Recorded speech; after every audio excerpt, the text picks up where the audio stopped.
Yan, grabe Medit, mas hinahangaan daw ng viewers.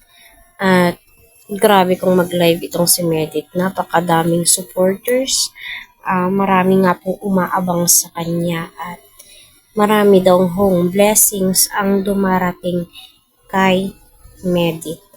So, napapansin ko lahat ng video ni Medit ngayon ay inuulan po talaga ng blessings. At alam naman po nating lahat na supporters po yan ni Medit. Yung mga taong nagmamahal at nagtitiwala nga po sa kanya. Grabe yung blessings, umaapaw. No, solid na solid po yung mga blessings na dumarating nga po sa kanya. So wala po akong ibang masasabi. Kasi nakikita ko po sa kanya is mabait po siya at porsigido. And then, siya yung babae na kahit iwan mo sa ere, matatag siya, hindi siya apektado. And then,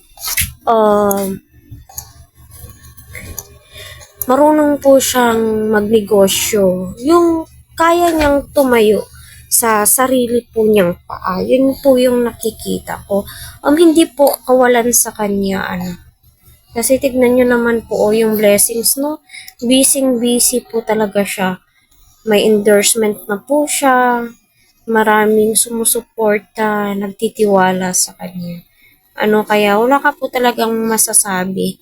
Aside sa mga issue, my God, hindi na po natin yan dapat himasukin kasi may kanya-kanya po yan silang pananaw at opinion. Di po natin alam kung ano yung tinatakbo ng puso at isip po nila, kung ano yung nararamdaman po nila as supporters.